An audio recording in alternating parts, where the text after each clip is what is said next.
പിതാവിനും പുത്രനും പരിശുദ്ധ റൂഹായ്ക്കും സ്തുതി ആദ്യം മുതൽ എന്നും എന്നേക്കും തന്നെയാണ്.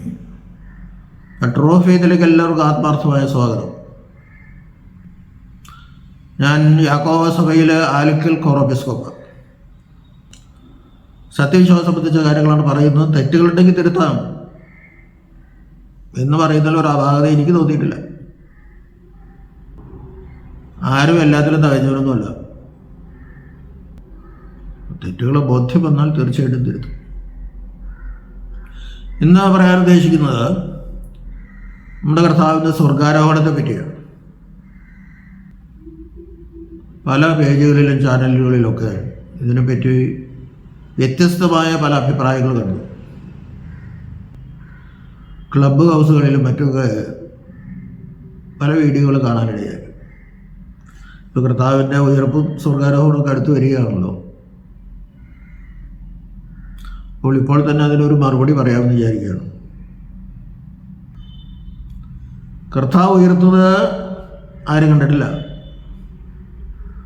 തേജസ്കരിക്കപ്പെട്ട ശരീരത്തോടു കൂടിയാണ് അവൻ ഉയർത്തത്.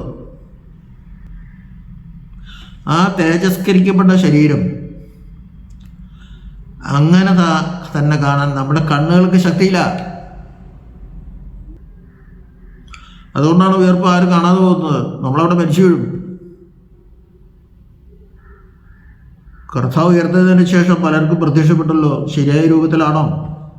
പലർക്കും പല രീതിയിലാണ് പ്രത്യക്ഷപ്പെട്ടു. മറിയാമിനെ വേലക്കാരനായിട്ട് തോന്നി, തോട്ടക്കാരനായിട്ട് തോന്നി.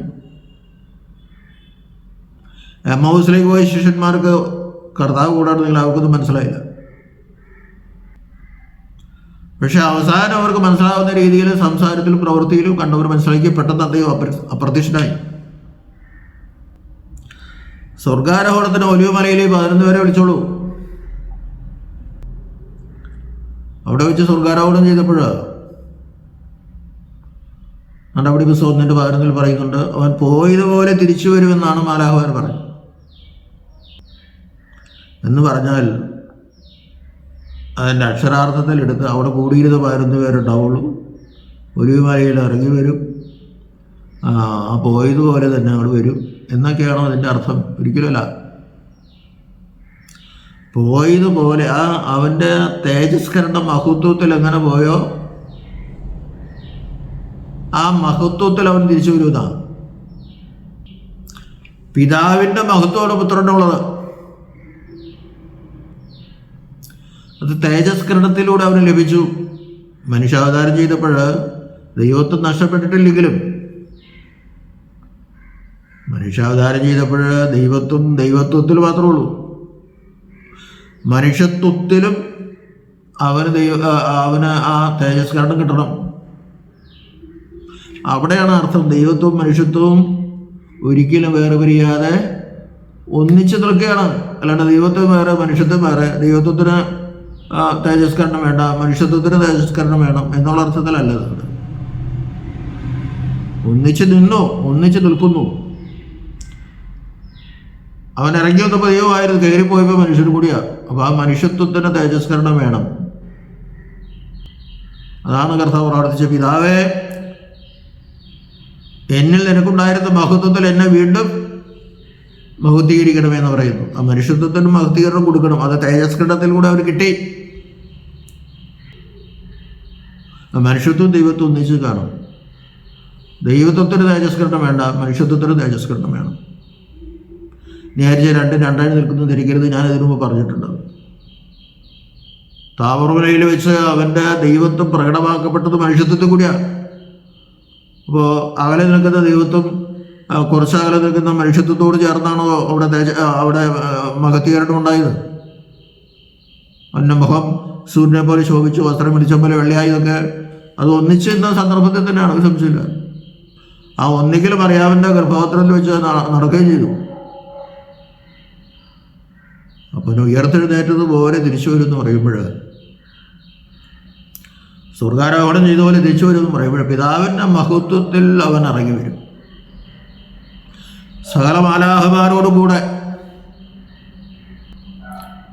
എവിടെയാ പ്രത്യക്ഷപ്പെടുന്നത്?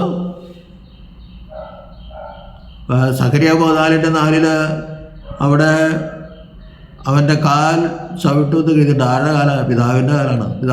പിതാവ് എവിടെയെങ്കിലും പ്രത്യക്ഷപ്പെട്ടായിട്ട് എന്തെങ്കിലും കാണിക്കാവോ? അവൻ്റെ ശബ്ദം ഉണ്ടായിട്ടുണ്ട്, ഇവരുടെ പ്രിയപുത്രൻ എന്നൊക്കെ.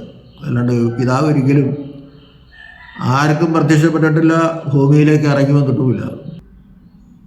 അവൻ വരുമ്പോൾ എല്ലാവരും ഉയർത്തെഴുന്നേൽക്കും, മരിച്ചവരോ ഉയർത്തെഴുന്നേൽക്കും. മരിച്ചവർ ആദ്യമേ ഉയർക്കും എന്ന് പറയുന്നത് വേറെ അർത്ഥത്തിലാണ്.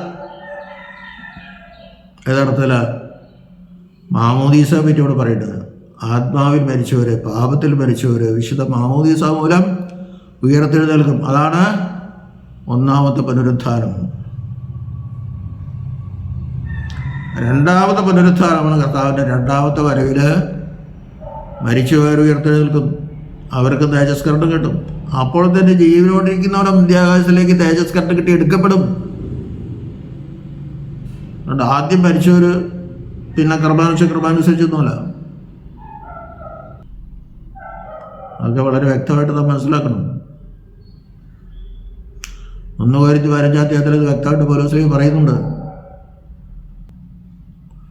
മരിച്ചവരും ജീവനോടിരിക്കുന്നവരും തേജസ്കരണം പ്രാപിച്ച് മരിച്ചവർ ഉയർക്കും, ജീവനോടിരിക്കുന്നവർ തേജസ്കരണം കിട്ടും. ഈ തേജസ്കരണം കിട്ടാതെ സ്വർഗത്തിലോ നരകത്തിലോ പോകാൻ പറ്റില്ല. ആ തേജസ്കരണം കിട്ടിയ ശരീരത്തിന് ഒരിക്കലും നാശമില്ല,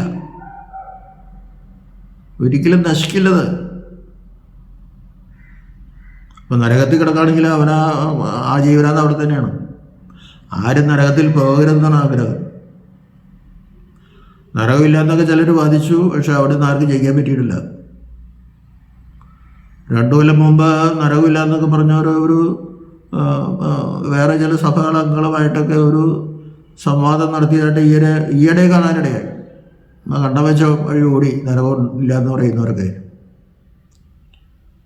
നരകമുണ്ട്, അത് മത്തായി 25:44 വ്യക്തമായിട്ട് പറയുന്നുണ്ട്. കർത്താവിനെ പറയുന്നു. പക്ഷെ അവിടേക്ക് ആരും പോകരുതേ എന്നാണ് നമ്മുടെ ആഗ്രഹം. അല്ലെങ്കിൽ പിശാചുക്കൾക്കും സ്വർഗത്തിൽ പോകാലോ. അപ്പോൾ തെറ്റുകൾ ഒരുപാടൊക്കെ ആൾക്കാർ പറയുന്നുണ്ട്. നമ്മളത് ശ്രദ്ധിക്കേണ്ടത്. നമുക്ക് നമ്മുടെ വിശ്വാസത്തിൽ ഉറച്ചു നിൽക്കാം. അപ്പോൾ മധ്യാകാശത്തിൽ പ്രത്യക്ഷപ്പെടും. മാലാഖമാർ വന്ന് നല്ലവരെയും ദുഷ്ടന്മാരെയും വേർതിരിക്കും.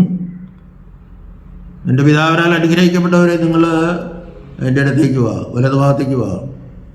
മറ്റുള്ളവരെ ഇടത്ത് ഭാഗത്തേക്ക് വിടും. ആ ഇടത്ത് ഭാഗത്തുള്ളവർക്ക് നരകവും വലത്ത് ഭാഗത്തുള്ളവർക്ക് സ്വർഗ്ഗമാണ്. അതിനുമുമ്പ് മരിച്ചവർക്ക് ഒന്നുപോലെ പാതാളം അല്ലെങ്കിൽ പർദീസ. ഇതാണ് നമ്മുടെ യാക്കോബായ സഭയുടെ വിശ്വാസം. അതുകൊണ്ട് മധ്യാകാശത്തിൽ മാത്രമേ കർത്താവ് പ്രത്യക്ഷപ്പെടുകയുള്ളൂ. അത് തേജസ്കരിക്കപ്പെട്ട ശരീരത്തോടുകൂടിയാണ്. ആ ശരീരത്തിലാണ് അവൻ ഇന്നും അന്നും പിതാവിൻ്റെ വലത്ത ഭാഗത്ത് ഇരിക്കുന്നത് എന്ന് ഓർത്തുകൊള്ളണം. ദൈവം നമ്മളെല്ലാവരെയും അനുഗ്രഹിക്കട്ടെ.